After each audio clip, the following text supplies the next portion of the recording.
Hi guys, this is Miss Sanjana. I hope that you and your families are doing really well. I miss you guys so much. I cannot wait to see you all together soon. I know that these are tough and scary times, but don't worry because we're in this together. We're going to get through this together as well. And soon, before you know it, we'll be in school again and I'll be able to see you guys and we'll all be able to be together. And now we can keep in contact through YouTube. Today I have something planned for you guys that has to do with slime, and we're going to use hand soap, water, and baking soda to make it. It might not be perfect, but let's go and let's do it. So first, you want to start off with some hand soap, and you want to make sure you have a container as well. You're going to pour that hand soap into the container, but now make sure you're using a little bit at a time, because right now hand soap is very valuable. We all need to be making sure we're washing our hands, right? So we can't waste all the hand soap that we have at home. So make sure you're only using a little bit, okay? Now we're going to add some water to our soap and make it very soapy. You want to add in a little bit, and I know for me it seems like I added in a lot, but I'm just going to mix that through and try to get it as soapy as I can. Our third ingredient, which was baking soda, is now going to be added. So I added in directly from the box, and maybe that wasn't such a good idea. But let's see what happens when I mix that together. It looks so pretty, doesn't it? I just kept mixing it over and over because I loved how it started kind of getting fluffy. And that was not what I expected from my slime, but I'll explain a little bit later. Now I want you to pause the video and ask yourself, what happened when I put that baking soda in? Remember, we did a lot of science with baking soda. To my 4th graders or some of my 5th graders, remember when we did that experiment with the lemon, the baking soda, and the food coloring? We added food coloring to the lemon and then we kind of poked it to get the juices flowing, right?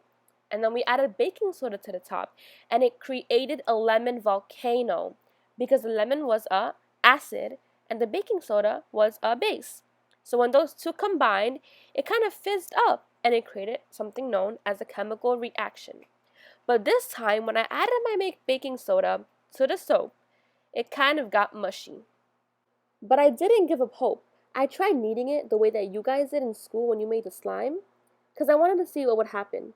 It kind of got more clumpy, but also make sure that you wear gloves if you do this part. So afterwards, you're supposed to set the slime away for 2 to 3 days, and hopefully by then, it'll create a slimy texture. But Miss S did something wrong. I either added too much of one ingredient, so what I did is I kept trying. Remembering what you guys did when you guys made your slime actually motivated me to not give up. So I added what I had to, and I just kept adding a little bit more of each ingredient to see if it would actually create a clumpier or a more slimier texture. But one thing I did was I left it and I said, you know what? I'm going to check on this later because I still have hope. Just like my students did when they created their slime. So thank you for that, guys. I'm calling this my fluffy slime. I know it's not perfect and maybe nowhere near what slime is supposed to be looking like, but it's okay because you guys taught me not to give up and I didn't give up. Even though my slime wasn't perfect, I still didn't want to leave you guys with nothing. So I included the video that I used as my inspiration to figure out how to make my slime. Now, the first time we made slime in school, I relied on you guys because you guys are the slime experts.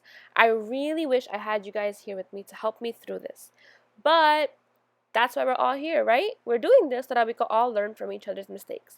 So why don't you, if you can, leave me a comment down below and let me know, what did Miss S do wrong? What happened? How did my soap, my water, and my baking soda react? What caused those reactions? And maybe within that answer, we'll also find the answer to why my slime did not turn out like the inspiration video.